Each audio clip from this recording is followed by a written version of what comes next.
माई बाबू के भैया फाटै छ करे जावा चल गेल हो दुनिया के छोरा हो।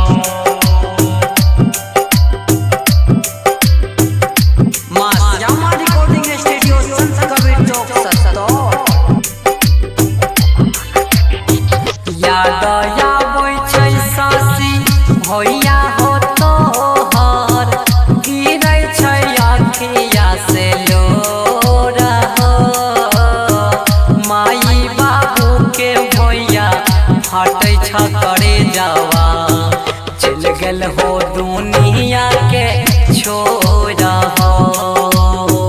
माई बाबू के भैया फाटै छ करे जावा चल गेल हो दुनिया के छोरा हो।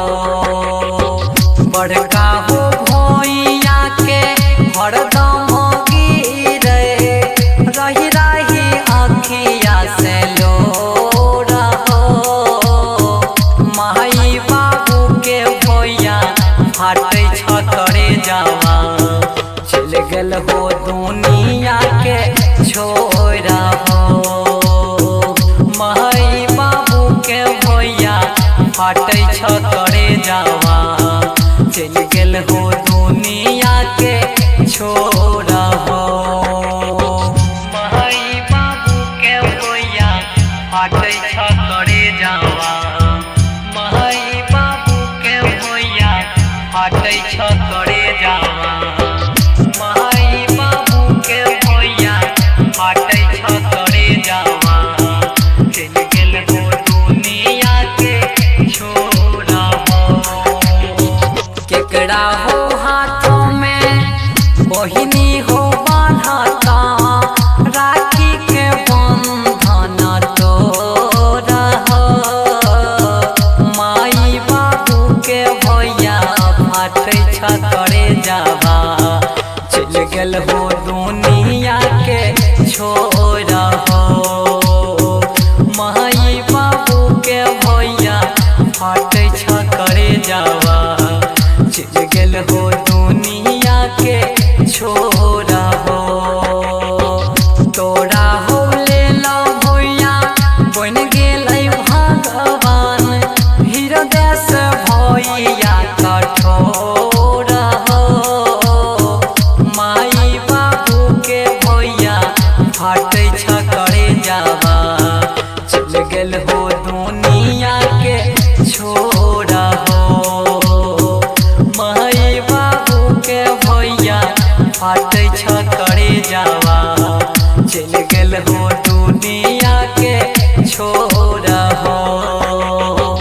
माई बाबू के भैया फाटै छ करे जावा माई बाबू के भैया फाटै छ करे जावा माई बाबू के भैया फाटै छ करे जावा चल गेल हो दुनिया के छोरा हो। केना के रहतै बुढ़िया ओ मैया गिरै छै हरदम लोरा हो। भैया के रहतौ राजा दुलारा चल गेला दुनिया के छोरा हो। माई बाबू के भैया फाटै छ करे जावा चल गेला दुनिया के छोरा हो। मैया के देने गेला जिंदगी भर भैया अपन ताहो सुमारा हो। केकरा हो कहतै रहु बेटा मैया चल गेला दुनिया के छोरा हो।